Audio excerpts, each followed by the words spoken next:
Hello my dear friends, welcome to Careerwill. कैसे हैं आप सभी? हम लोगों ने पिछले क्लास में स्टार्ट किया है रिफ्रैक्शन यानी अपवर्तन। यानी अगर प्रकाश की किरण एक माध्यम से दूसरे माध्यम में जाती है तो वो अपने रास्ते से भाग जाती है, भटक जाती है, विचलित हो जाती है। और प्रकाश के इस भटक जाने को फिजिक्स में क्या नाम दिया गया है? नाम दिया गया है प्रकाश का अपवर्तन। तो एक बार सभी लोग लाइव आए और बताएं कि क्या हमारी आवाज और तस्वीर आप तक बिना किसी रुकावट के, खेद के, खलल के पहुंच रही है। तो आज के सेशन का आगाज होगा। कीर्तिका हमारे साथ हैं, निदा आफरीन हमारे साथ जुड़ चुकी हैं, प्राक्षी भारद्वाज, श्रेया तिवारी, सभी का स्वागत है। तो इस उम्मीद के साथ कि हमारी आवाज और तस्वीर आप तक पहुंच रही है, हम आज के सेशन का आगाज करेंगे, शुभारंभ करेंगे। काष्टुक हमारे साथ हैं, शाकिरा हमारे साथ हैं, सुखप्रीत कौर जुड़ चुकी हैं। एवरीथिंग इज क्लियर ना? So let us start with refraction part two, my dear friends. तो हम रिफ्रैक्शन पार्ट टू डिस्कस करेंगे। हमारी आवाज आप तक पहुंच पा रही है, मैं आप तक पहुंच पा रहा हूँ, ये बड़ी खुशी की बात है।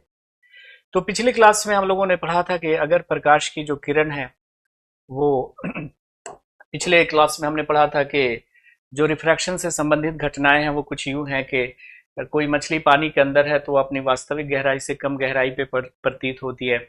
अगर कोई पेंसिल या छड़ी पानी के अंदर रखी जाए तो वो टेढ़ी महसूस होती है। स्विमिंग पूल वास्तविक गहराई से कम गहराई पे दिखता है। पानी के अंदर रखा हुआ लेमन थोड़ा बड़ा प्रतीत होता है। पानी के अंदर रखा रखा हुआ सिक्का थोड़ा ऊपर उठा हुआ महसूस होता है ना जी? मुस्कान जायसवाल, मीनाक्षी चौहान, क्लियर है ना सब कुछ? नेहा कुमारी। चलिए तो शुरू करें आज के सेशन को। ज्योति, चलिए तो आगे की हम लोग बात करते हैं। अब हम बात करेंगे एटमॉस्फेरिक रिफ्रैक्शन, वायुमंडलीय अपवर्तन। ये क्या होता है? अपवर्तन का मतलब क्या है? देखिए ना, रिफ्रैक्शन का मतलब क्या है। तो आपने कहा सर कि देखो रिफ्रैक्शन क्या होता है, जब प्रकाश की एक किरण एक माध्यम से दूसरे माध्यम में जाती है, मतलब जब माध्यम चेंज होगा, मीडियम चेंज होगा ना। तो जब लाइट रे एक मीडियम से दूसरे मीडियम में जाती है तो वो क्या होती है, अपने रास्ते से भाग जाती है, भटक जाती है।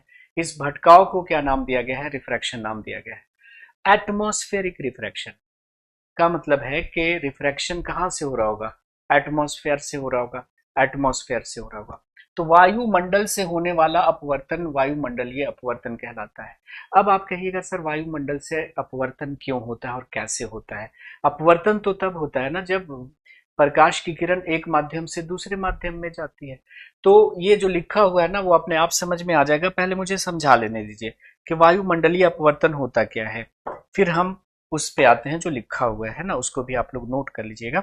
जैसे ये पृथ्वी की सतह है और पृथ्वी जैसे मान लिया ये हमारी है, तो पृथ्वी के चारों ओर है ना गैसों की लेयर है। पृथ्वी को चारों ओर से गैसों की लेयर घेरे हुई है ऐसे। और पृथ्वी के चारों ओर ये जो गैस घेरे हुए हैं ना, इसी को एटमॉस्फेयर कहते हैं। तो अगर हम पृथ्वी की सतह पे यहाँ पे हैं तो ये मान लिया कि पृथ्वी के ऊपर जो गैसें हैं वो वायुमंडल कहलाती है। तो पृथ्वी के ऊपर जो गैसें हैं, है ना, एयर जो हमारे ऊपर है, इसी को हम वायुमंडल कहते हैं, है ना। So layer of air above us, पृथ्वी के ऊपर जो वायु की जो परत है उसे हम क्या कहते हैं? एटमॉस्फेयर कहते हैं। क्या कहते हैं गैस? एटमॉस्फेयर कहते हैं, वायुमंडल कहते हैं। So layer of air above us और above earth is known as what? Atmosphere. अब आप मुझे बताइए कि अगर हम नीचे से ऊपर जाते हैं, वायुमंडल में नीचे से ऊपर जाते हैं, तो ये जो ऑप्टिकल डेंसिटी है यानी जो घनत्व है वायुमंडल का, वो घटता है कि बढ़ता है? बताइए। When we go above from the surface of the earth, the density of air will increase or decrease। तो आप कहिएगा कि जैसे जैसे हम पृथ्वी की सतह से ऊपर चलते जाते हैं, है ना, एयर की जो डेंसिटी है वो घटती चली जाती है। एयर की डेंसिटी जो है वो घटती चली जाती है। एयर की डेंसिटी जो है वो घटती चली जाती है। देखिए, when we go above from the air, density of air will decrease। वायु का जो घनत्व है वो घटता चला जाता है। पृथ्वी की सतह से जैसे जैसे हम ऊपर जाते हैं वायु का घनत्व घटता चला जाता है ना। यानी जो ऊपर वाला लेयर है, वायुमंडल की जो ऊपरी वाली जो लेयर है ना, वो रेयरर मीडियम की भांति कार्य करेगी, है ना, विरल माध्यम की भांति कार्य करेगी। और जो निचली परतें हैं वायुमंडल की, जो निचली परतें हैं, वो डेंसर मीडियम यानी सघन माध्यम की भांति कार्य करेगी। जैसे जैसे हम पृथ्वी की सतह से ऊपर जाते हैं, वायु का जो घनत्व है, एटमॉस्फेयर की जो डेंसिटी है, वो घटती चली जाती है। जब हम ऊपर जाएंगे तो डेंसिटी घटेगी। इसलिए आपने देखा होगा कि आप हायर एल्टीट्यूड पे जाते हैं तो आपको सांस लेने में प्रॉब्लम होती है कि नहीं होती है। इसलिए जो माउंट एवरेस्ट पे लोग जाते हैं तो आप ऑक्सीजन का सिलेंडर लेकर ऊपर जाते हैं। तो पृथ्वी की सतह से जैसे जैसे हम ऊपर चलते जाते हैं, डेंसिटी घटती जाती है। मतलब वायुमंडल की जो ऊपर की जो परतें हैं वो विरल माध्यम की भांति कार्य करती हैं, और नीचे की जो है वो सघन माध्यम की भांति कार्य करती हैं। अब जैसे मान लिया लाइट आ रही है, किसी प्लैनेट से आ रहा है या तारे से लाइट आ रहा है, तो जब ये लाइट जो है एक मीडियम से दूसरे मीडियम में जाएगी तो क्या होगी, एक मीडियम से दूसरे मीडियम में जाएगी तो वो बेंड करेगी। इस बेंडिंग को हम क्या कहते हैं, रिफ्रैक्शन कहते हैं। जब प्रकाश की किरण एक माध्यम से दूसरे माध्यम में जाती है तो बेंड करती है, इसको कहते हैं रिफ्रैक्शन। और ये रिफ्रैक्शन किससे हो रहा है, एटमॉस्फेयर से हो रहा है। So this is called atmospheric refraction. तो एटमॉस्फेरिक रिफ्रैक्शन को हम कैसे डिफाइन करेंगे कि when refraction of light takes place by atmosphere, then this is called what, atmospheric refraction. अगर अपवर्तन वायुमंडल की परतों के द्वारा हो रहा है, सो ये कहलाता है वायुमंडलीय अपवर्तन। अब जरा आप डेफिनेशन को देख लीजिए। हमने क्या बोला कि different layer of atmosphere has different optical densities. वायुमंडल की विभिन्न परतों की जो प्रकाशिक घनत्व होता है वो अलग अलग होता है। Optical density of atmosphere decreases with height. जैसे जैसे हम पृथ्वी के ऊपर जाते जाते हैं, जैसे जैसे ऊंचाई बढ़ती जाएगी, प्रकाशिक घनत्व घटता चला जाएगा। When the light ray pass through the atmosphere having of different optical density, the refraction of light takes place. अब ये जो डिफरेंट ऑप्टिकल डेंसिटी से जब लाइट गुजरेगी तो वो मुड़ेगी, और इस मुड़ने को हम क्या बोलते हैं, एटमॉस्फेरिक रिफ्लेक्शन। तो हमारे वायुमंडल में वायु की विभिन्न परतें होती हैं। जो ऊपर की परतें होती हैं वो विरल माध्यम के जैसा कार्य करती हैं, जबकि नीचे की परतें सघन माध्यम की भांति कार्य करती हैं। जब प्रकाश की किरण वायुमंडल से गुजरती है तो प्रकाश की किरणें अपने पथ से विचलित हो जाती हैं। इस घटना को वायुमंडलीय अपवर्तन कहते हैं। क्या किसी को समझने में कोई दिक्कत है? क्लास 4 की पीडीएफ नहीं मिली है? ठीक है, अभी उसको करवाते हैं।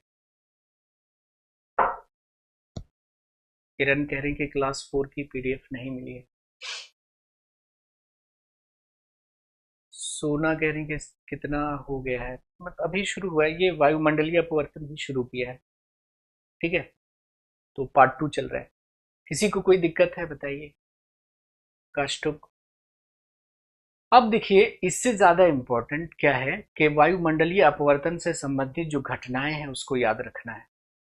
नॉर्मल रिफ्रैक्शन से जो संबंधित घटनाएं हैं वो तो आपने देख रखी हैं, क्या क्या, नींबू का पानी में बड़ा दिखना, है ना, सिक्का जो है पानी के अंदर है तो थोड़ा ऊपर उठा हुआ प्रतीत होना, स्विमिंग पूल कम गहरा दिखाई देना, पानी के अंदर छड़ी है तो टेढ़ी दिखाई देना। ठीक है, पानी की छड़ी है तो टेढ़ी दिखाई देना। तो वायुमंडल, पृथ्वी के ऊपर जो हवा की जो परत है उसको हम क्या बोलते हैं, वायुमंडल कहते हैं। नीचे से ऊपर जाने पर क्या होता है, वायु का घनत्व क्या हो जाता है, घटता जाता है। देखिए, नीचे से ऊपर जाएंगे तो घनत्व घट रहा है, यानी ऊपर का जो हवा है वो रेयरर मीडियम की भांति बर्ताव करेगा, और नीचे की जो हवा है, नीचे की जो परतें हैं वो सघन माध्यम की भांति बर्ताव करेंगी। तो जब लाइट विरल से सघन में आएगी तो मुड़ेगी, क्योंकि प्रकाश जब एक माध्यम से दूसरे माध्यम में जा रहा है तो क्या होता है, मुड़ता है। इसी मुड़ने को अपवर्तन कहते हैं। और अपवर्तन अगर किसके द्वारा हो रहा है, एटमॉस्फेयर के द्वारा हो रहा है, तो इसको वायुमंडलीय अपवर्तन कहेंगे। सिंपल सी बात है, उसी को हमने यहाँ पे लिख दिया है। ठीक है,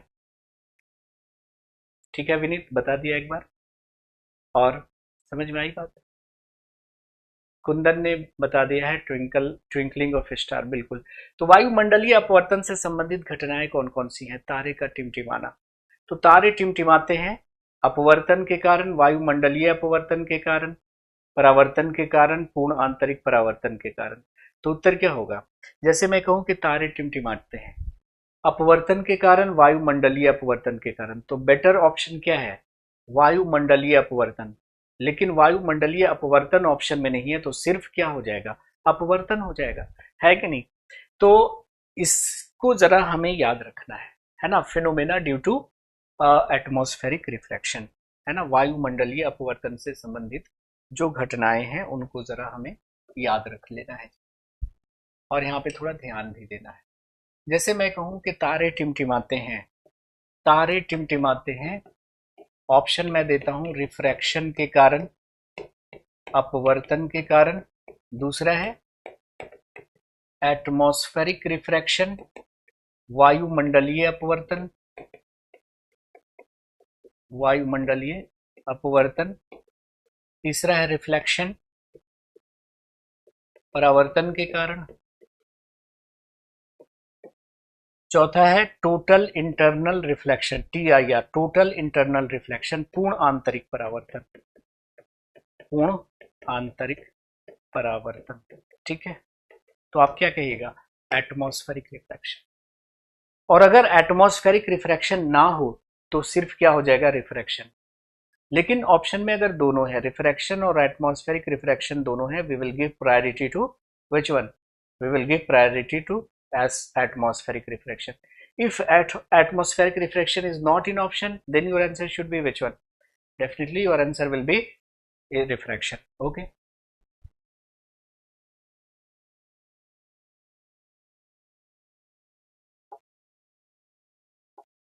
ठीक है,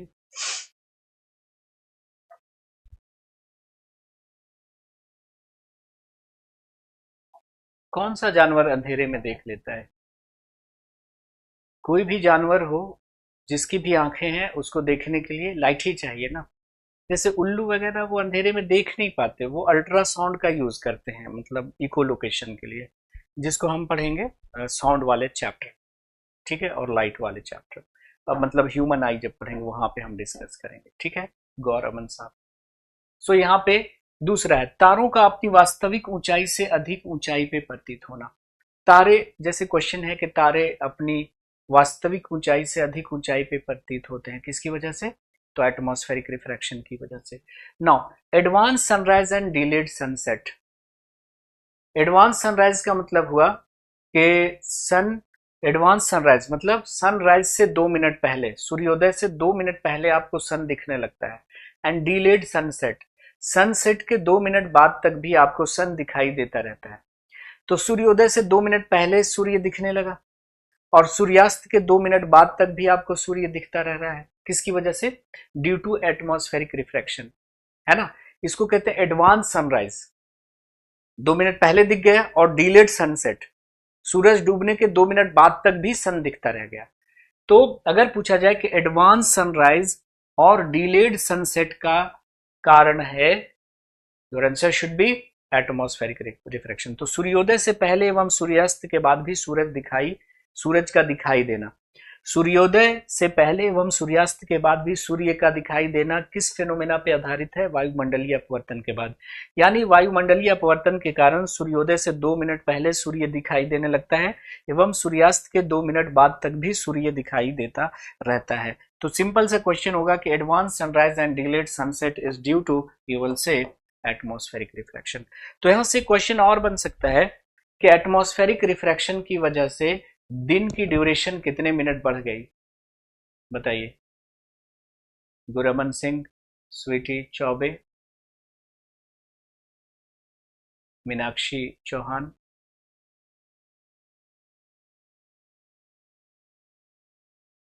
शुक्रिया स्वीटी चौबे साहिबा। बताइए कि अगर पूछा जाए कि एटमॉस्फेरिक रिफ्रैक्शन की वजह से जो दिन का ड्यूरेशन है, दिन की जो अवधि है, वो कितने मिनट बढ़ गई, तो आप क्या कहिएगा?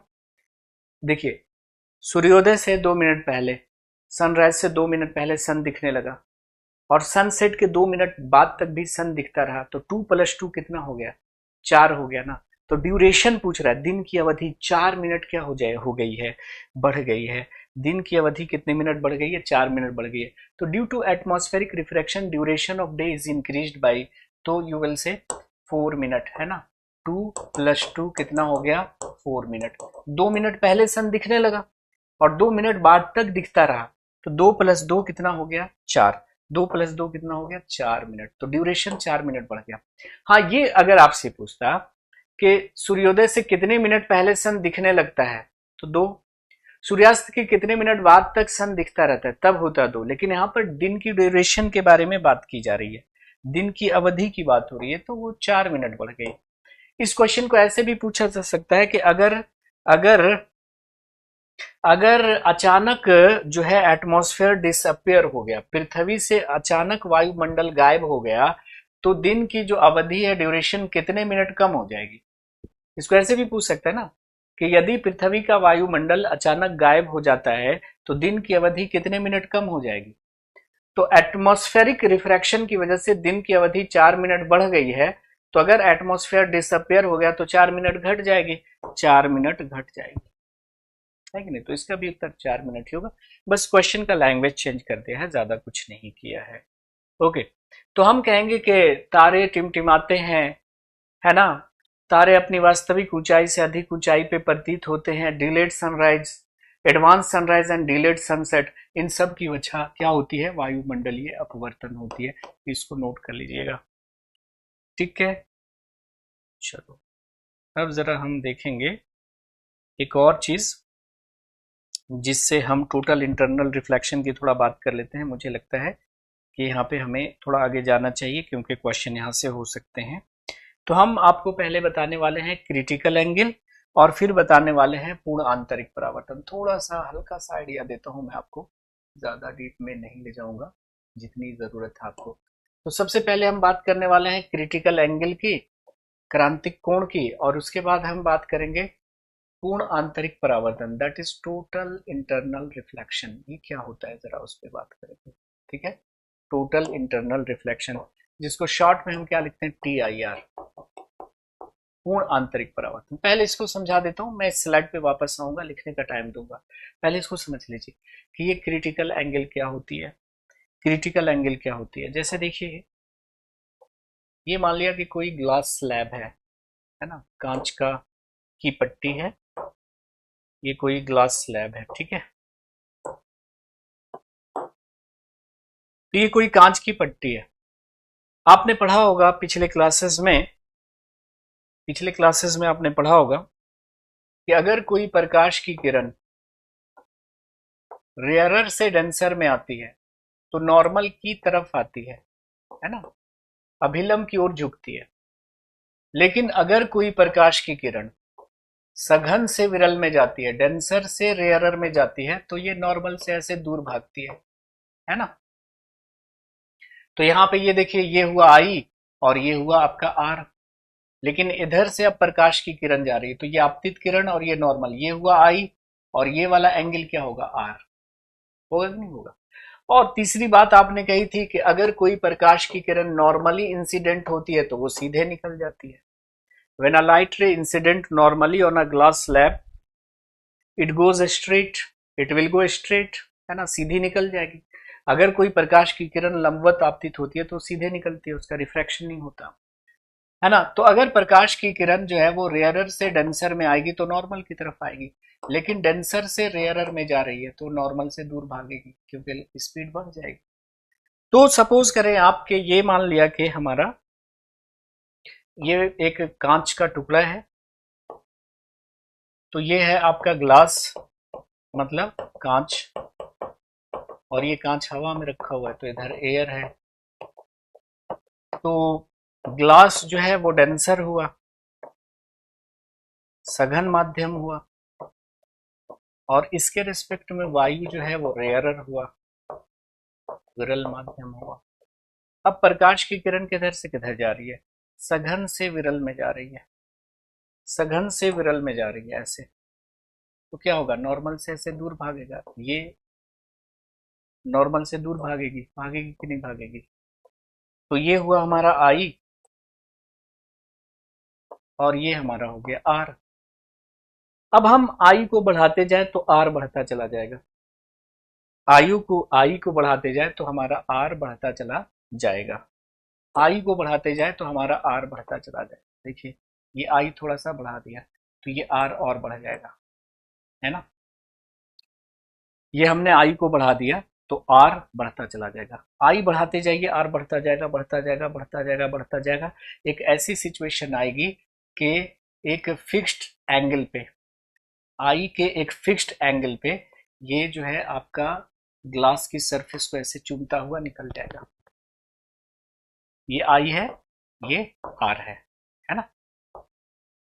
तो अगर हम आई बढ़ाते जाएं यानी आपतन कोण बढ़ाते जाएं तो ये झुकता जाएगा, झुकता जाएगा, झुकता जाएगा, एक खास एंगल पे आकर ये आर की वैल्यू कितनी हो जाएगी, 90 डिग्री हो जाएगी और ये ग्लास के सरफेस को ग्रेज करती हुई चूमती हुई निकल जाएगी। तो देखिए एंगल ऑफ इंसिडेंस की वह वैल्यू, ये एंगल ऑफ इंसिडेंस है, एंगल ऑफ इंसिडेंस की वह वैल्यू जिसके लिए एंगल ऑफ रिफ्रैक्शन कितना हो जाए, 90 डिग्री हो जाए। ये आपतन कोण, ये अपवर्तन कोण, ये अपवर्तन कोण इतना था, फिर सीधे निकल गया तो अपवर्तन कोण कितना हो गया, 90 डिग्री। हुआ कि नहीं हुआ, 90 डिग्री। तो आपतन कोण के उस मान को हम क्या बोलेंगे, क्रिटिकल एंगल बोलेंगे। इस एंगल को हम क्या बोलेंगे, क्रिटिकल एंगल बोलेंगे, सी बोलेंगे, क्रिटिकल एंगल कहेंगे, क्रांतिक कोण कहेंगे, क्रांतिक कोण कहेंगे। सो देखिए आपतन कोण का वह मान, आपतन कोण का वह मान जिसके लिए अपवर्तन कोण क्या हो जाए, 90 डिग्री हो जाए, उसको हम क्रिटिकल एंगल कहेंगे। अब देखिए आपतन कोण के मान को हमने अगर थोड़ा सा भी बढ़ाया, है ना, ये था आई, अब आपतन कोण के मान को हमने थोड़ा सा भी बढ़ा दिया, है ना, तो ये अब लाइट इसी मीडियम में वापस लौट जाएगी। ये क्या है, ये आई ग्रेटर देन सी, ये इस एंगल ऑफ इंसिडेंस को हम क्या बोलेंगे, सी। अगर हम आई की वैल्यू सी से बढ़ा दें तो ये लाइट रे उसी माध्यम में लौट जाएगी।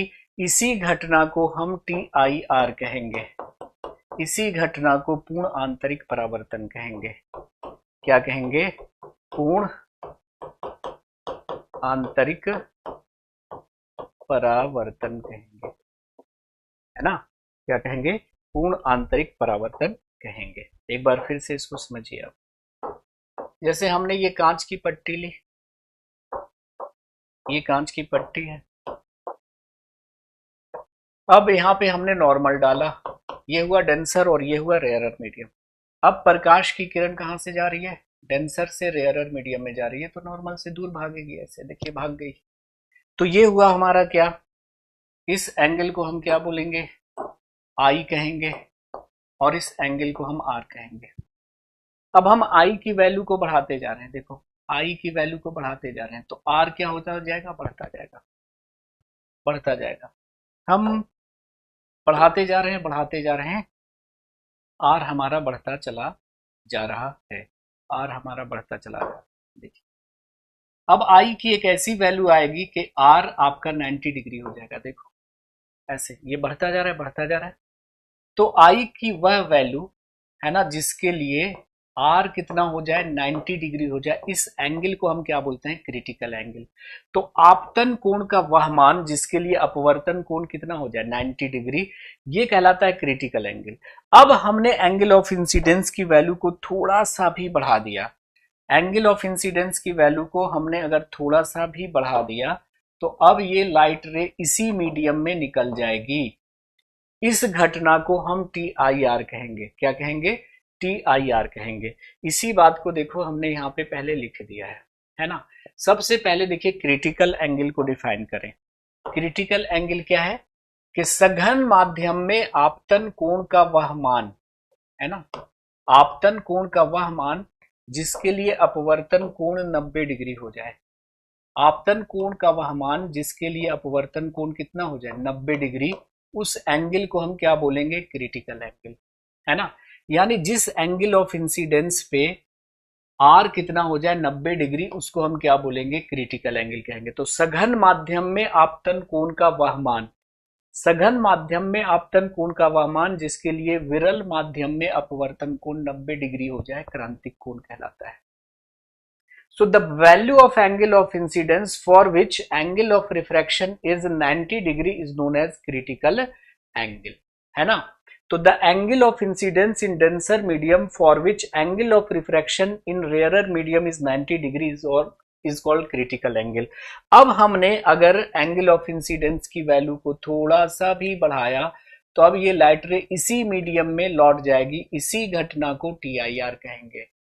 तो क्या बोल रहा है कि सघन माध्यम से विरल माध्यम में जाती हुई प्रकाश की किरण के आपतन कोण का मान क्रांतिक कोण से अधिक होने पर, ये देखिए आपतन कोण का मान क्या हो गया, क्रांतिक कोण से अधिक हो गया, I ग्रेटर देन C। आपतन कोण का मान अगर क्रांतिक कोण से ज्यादा हो गया तो प्रकाश की किरण उसी माध्यम में लौट जाएगी। इस घटना को हम TIR के नाम से जानते हैं। क्या किसी को प्रॉब्लम है? बताओ।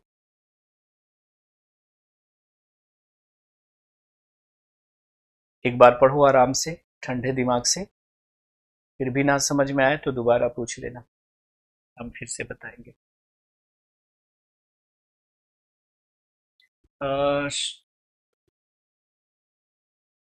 शबनम कह रही कि सर नोटिफिकेशन नहीं आ रहा है।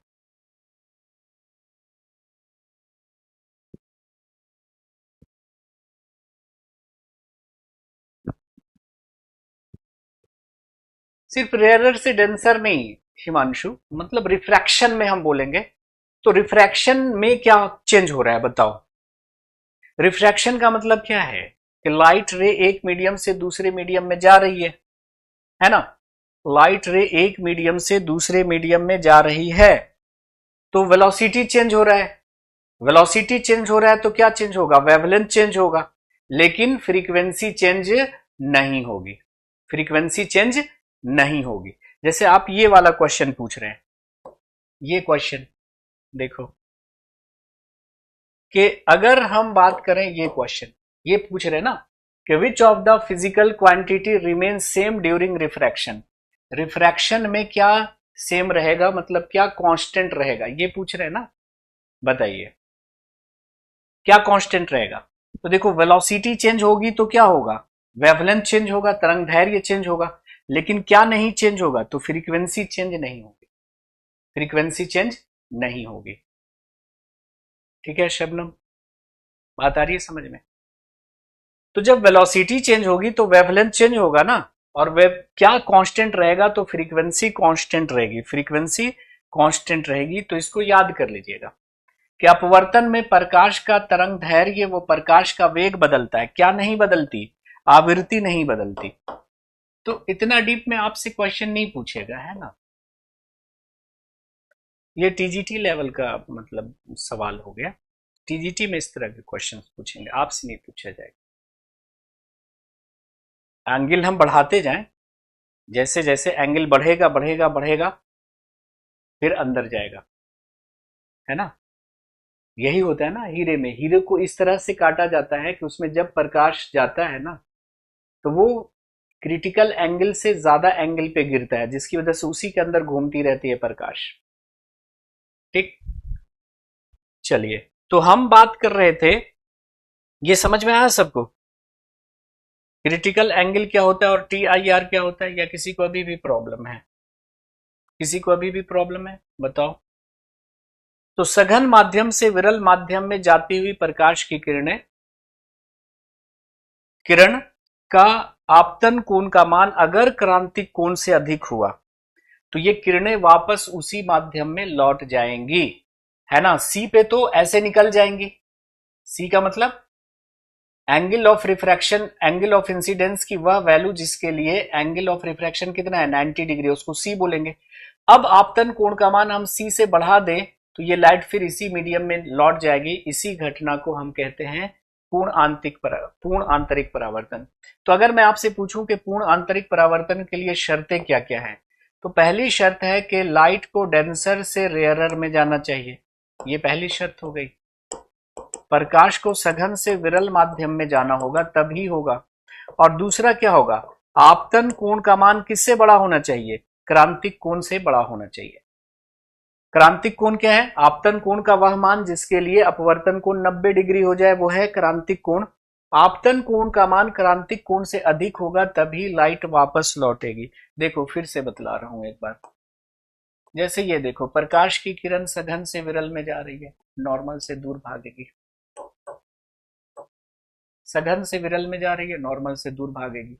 ये देखिए, एंगल ऑफ इंसिडेंस का मान बढ़ाते जाओ, रिफ्रैक्शन बढ़ता जाएगा। एक ऐसा समय आएगा कि ये ऐसे सीधे निकल जाएगा, तो इसको सी बोलेंगे, है ना। 90 डिग्री हो गया।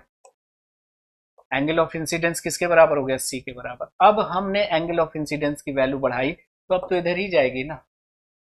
इसी को टी आई आर कहेंगे। तो ये हो गया टी आई आर की डेफिनेशन। ओके, तो अगर पूछा जाए कि भाई पूर्ण आंतरिक परावर्तन की शर्तें क्या क्या हैं, what are the conditions required for T I R, you will say कि light must travel from denser medium to rare medium. प्रकाश को हमेशा सघन से विरल माध्यम की ओर जाना चाहिए।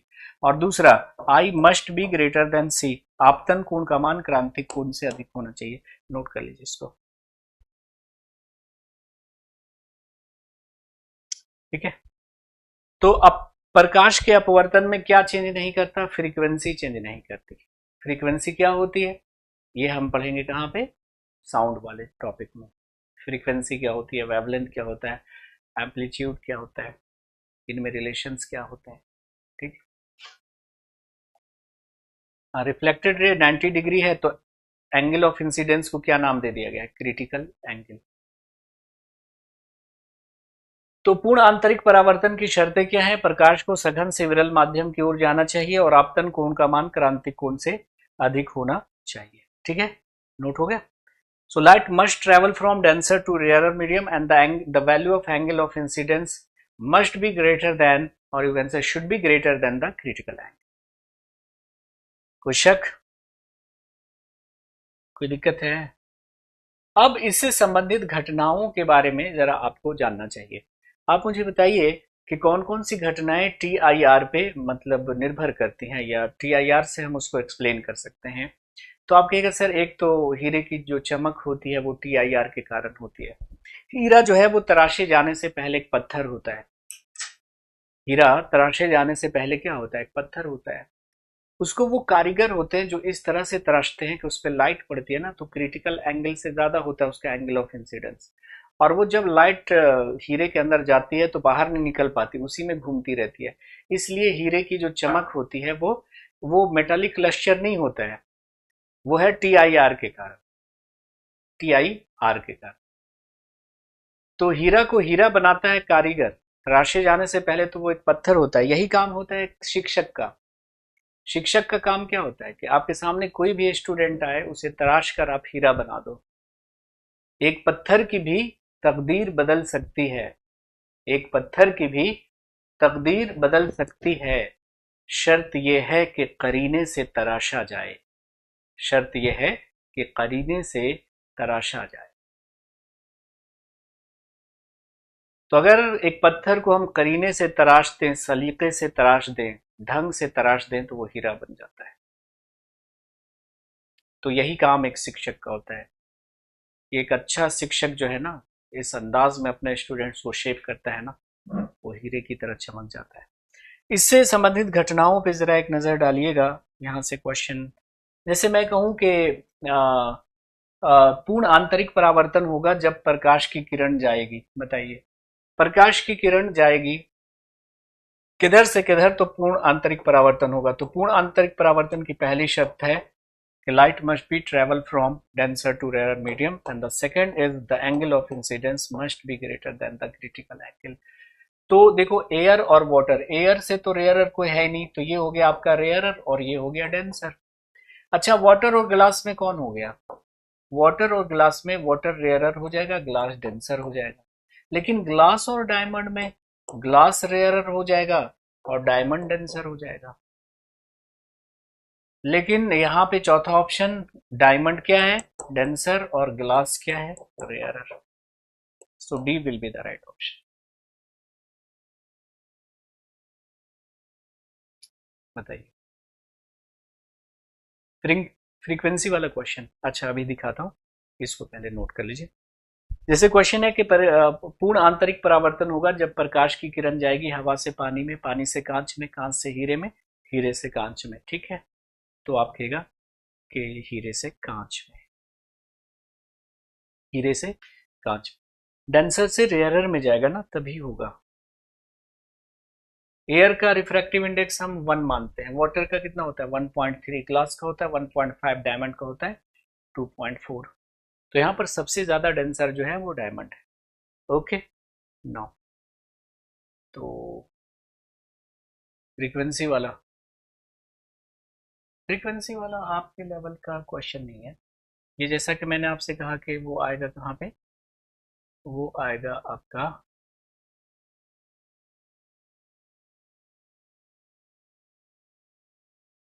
मतलब टीजीटी लेवल का सवाल है ये, सीटेट में नहीं पूछेगा।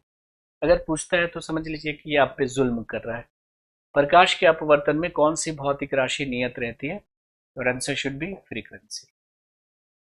वेवलेंथ चेंज करेगा क्योंकि वेलोसिटी चेंज करेगी, वेलोसिटी चेंज करेगी तो वेवलेंथ चेंज करेगा, लेकिन फ्रीक्वेंसी हमेशा कांस्टेंट रहेगी। तो इस बात को लिख लीजिएगा कि अपवर्तन में प्रकाश का तरंग दैर्घ्य, वो प्रकाश का वेग बदलता है लेकिन आवृत्ति नहीं बदलती। द फ्रीक्वेंसी, जिसपे कलर डिपेंड करता है, unchanged during refraction, the wavelength and velocity of light will change during the refraction. ठीक है, चलिए अब टोटल इंटरनल रिफ्लेक्शन से संबंधित हम घटनाओं पर एक नजर डालते हैं। ओके, तो टोटल इंटरनल रिफ्लेक्शन यानी TIR से संबंधित कुछ घटनाओं का जिक्र करेंगे हम लोग, जस्ट याद कर लेना है। जैसे ऑप्टिकल फाइबर, अगर आपसे पूछा जाता है कि ऑप्टिकल फाइबर किस सिद्धांत पे काम करता है, तो आप क्या बोलिएगा? ऑप्टिकल फाइबर किस सिद्धांत पे काम करता है? डिस्पर्जन पे, स्कैटरिंग पे, टोटल इंटरनल रिफ्लेक्शन पे, रिफ्रैक्शन पे। यू विल से optical fibre works on the principle of TIR। Optical fibre क्या होता है? एक पतली सी पाइप होती है, बहुत ही थिन पाइप होती है, ट्यूब होती है, जिसमें लाइट एक बार गई तो बस उसी में घूमती रहती है, टोटल इंटरनल रिफ्लेक्शन होता रहता है। और ये ऑप्टिकल फाइबर का इस्तेमाल हम लोग कहाँ कहाँ पे करते हैं? तो एंडोस्कोपी और लेप्रोस्कोपी में करते हैं। तो एंडोस्कोपी और लेप्रोस्कोपी में हम क्या करते हैं कि ऑप्टिकल फाइबर ही इस्तेमाल करते हैं। एंडोस्कोपी में हम क्या करेंगे कि आपके मुंह के थ्रू हम ऑप्टिकल फाइबर ऐसे इंसर्ट करेंगे, ये आपके आंतों तक जा सकता है, स्टमक तक जा सकता है, और इसके अंदर लाइट भेजेंगे।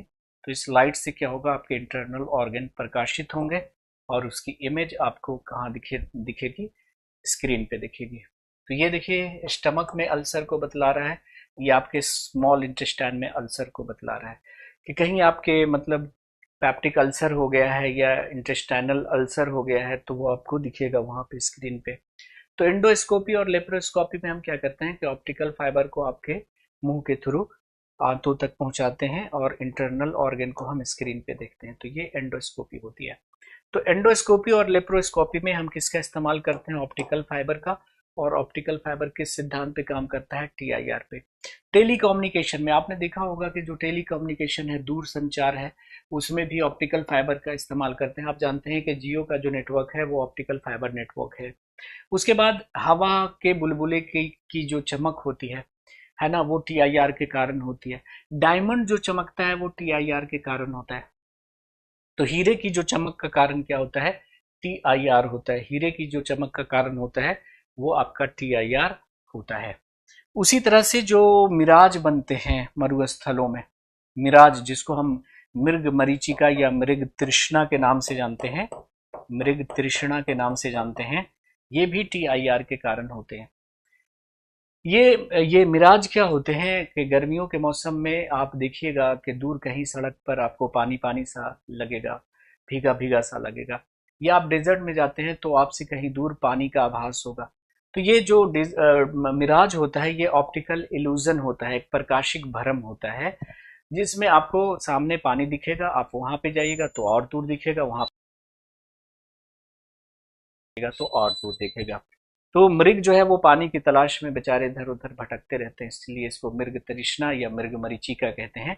और ये ऑप्टिकल इल्यूजन है, यानी एक प्रकाशिक भ्रम है जो किसकी वजह से होता है, TIR के कारण होता है। ऐसी एक घटना होती है कहाँ पर, डिजर्ट सॉरी ध्रुवीय रीजन में होती है, पोलर रीजन में होते हैं जहाँ पे बर्फ जमी होती है।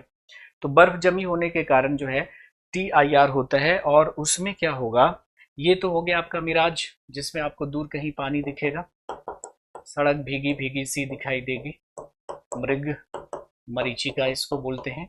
लेकिन एक और घटना है लूमिंग, जो कहाँ पे होगी, डेजर्ट में होगी।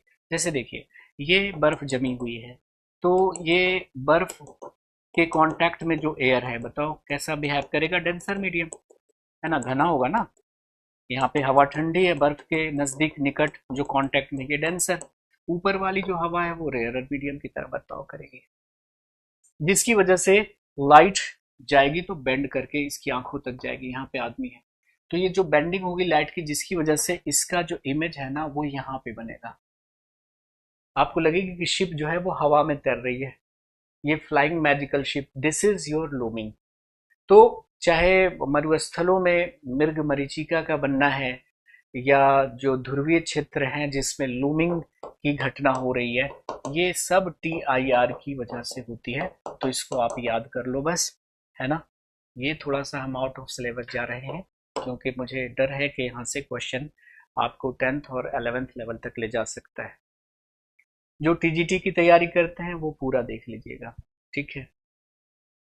और अभी कुछ सालों में कुछ यहाँ से क्वेश्चंस हुए हैं, सो मजबूरी है हमें 10th तक जाने की।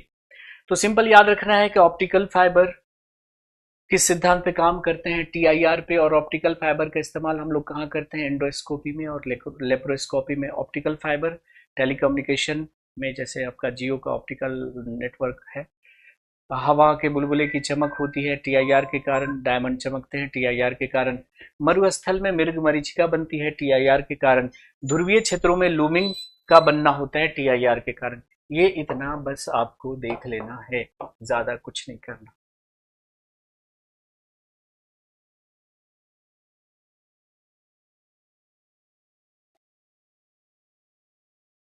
कोई दिक्कत, नोट हो जाएगा, डन लिखेंगे, हम आगे बढ़ेंगे। तो ये बहुत इंपॉर्टेंट है, कोई भी कॉम्पिटेटिव एग्जाम होता है ना, यहां से तो क्वेश्चन रहता ही है।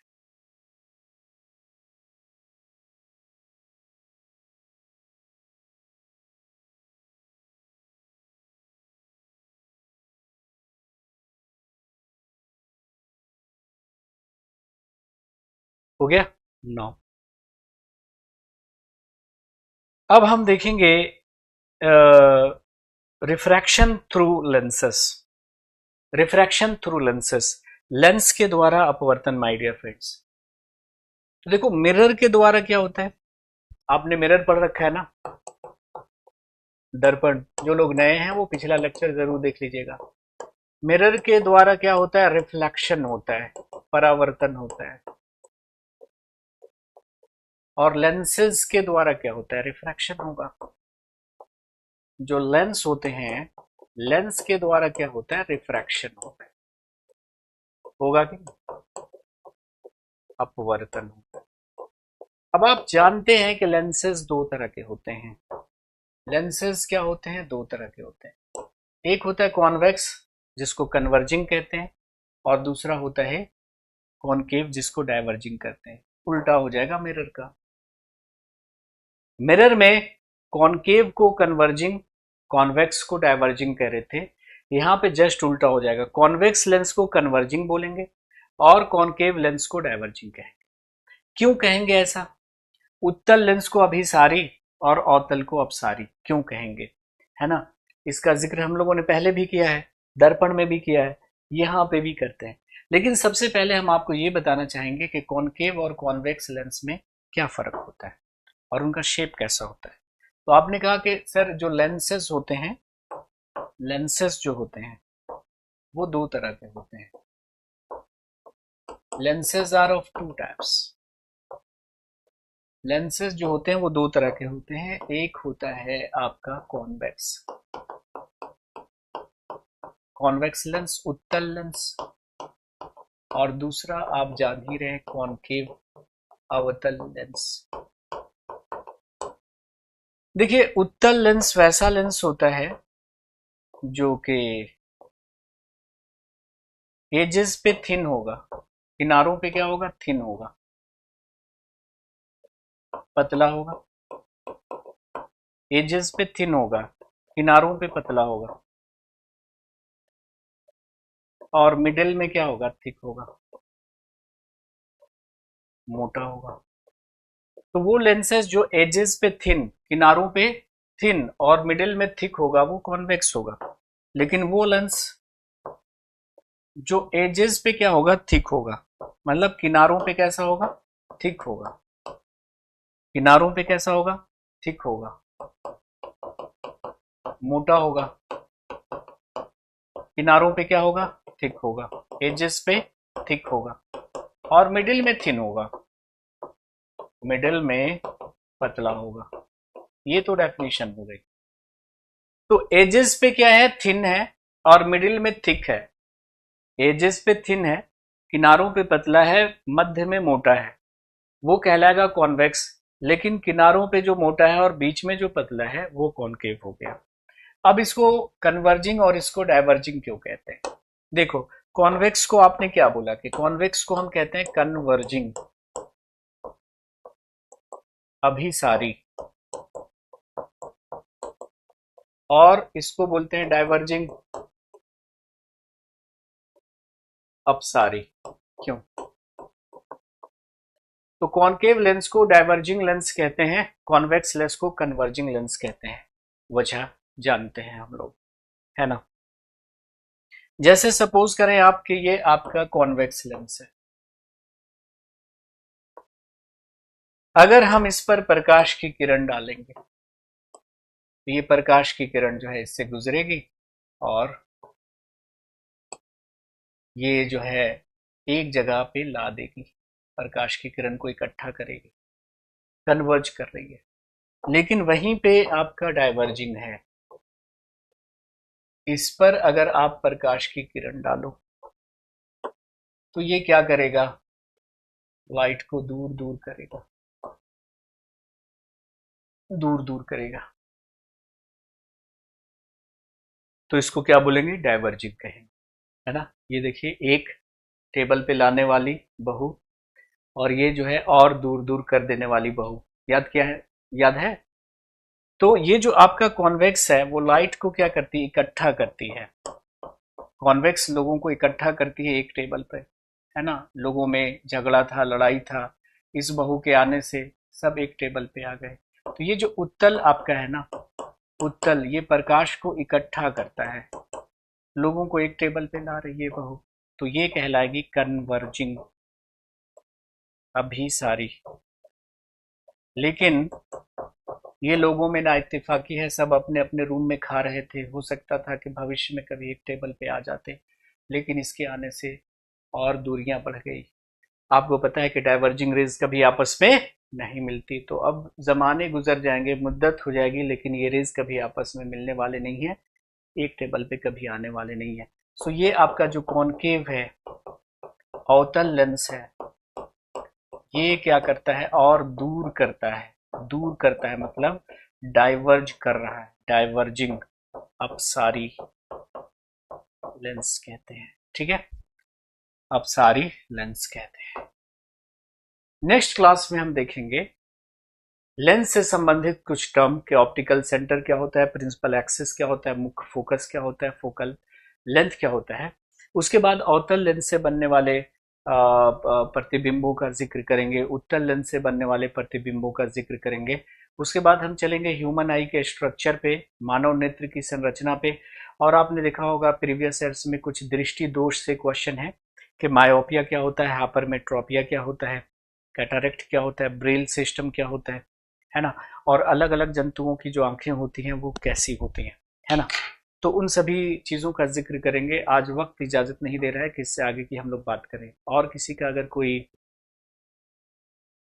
डाउट है तो पूछ लीजिएगा। फिर हम लेंस और मिरर को बिल्कुल एक साथ करके पढ़ेंगे कि अगर दोनों में से किसी को एक याद कर लिया तो दूसरा अपने आप आपका हो जाएगा, है ना। तो लेंस को और मिरर को अलग अलग पढ़ने की जरूरत नहीं है, दोनों में से किसी एक को पढ़ लिया है ना, उलट दोगे तो कॉन्सेप्ट उसमें अप्लाई हो जाएगा। तो पहले पूरा डिस्कस कर लेने दीजिए, फिर हम ट्रिक आपको बता देंगे तो क्लियर हो जाएगी चीजें। जैसे आप यहाँ पर देखो ना, वहां पे था मिरर, तो मिरर में कॉनकेव मिरर को हम क्या बोल रहे थे, कन्वर्जिंग, और कॉन्वेक्स मिरर को डाइवर्जिंग कह रहे थे। यहाँ उल्टा हो गया, यहाँ उल्टा हो गया, ठीक है। नहीं जी, पेडागोजी और पढ़ाएंगे टीचर, दूसरी टीचर। हाँ, केमिस्ट्री का खत्म हो गया। अब क्वेश्चन भी करेंगे हम लोग, पहले एक पूरा तो कर ले, उसके बाद करेंगे। केमिस्ट्री का क्वेश्चन करेंगे और फिर फिजिक्स का भी क्वेश्चन करेंगे, ठीक है जी। चलिए, तो ये हो गया आपका, कॉन्वेक्स को हम क्या बोलते हैं, कन्वर्जिंग कहते हैं। कॉन्वेक्स लेंस को कन्वर्जिंग कहते हैं, कॉनकेव लेंस को डाइवर्जिंग कहते हैं। क्यों? क्योंकि कॉन्वेक्स लेंस क्या करेगा, लाइट इस पर डालेंगे तो ये लाइट को एक जगह कर देगा ऐसे, और ये जो डाइवर्जिंग है, ये कॉनकेव लेंस है, इस पर लाइट डालेंगे तो ये लाइट को दूर दूर कर देगा ऐसे। तो रास्ते से बहका रहा है ना, डाइवर्ज कर रहा है, तो इसको डाइवर्जिंग कर रहे हैं। ये रास्ते पर ला रहा है, सबको एक जगह ला रहा है, तो कन्वर्जिंग हो गया। तो ये कॉन्वेक्स आपका कन्वर्जिंग हो गया, और कॉनकेव आपका कैसा हो गया, डाइवर्जिंग हो गया। तो चलिए, मुलाकात होगी आपसे अगले सेशन में, मतलब अगले दिन। तब तक के लिए बने रहिए हमारे साथ अपनी सफलताओं को सुनिश्चित करने के लिए। Have a nice day, take care, bye, जय हिंद, thank you very much, see you again.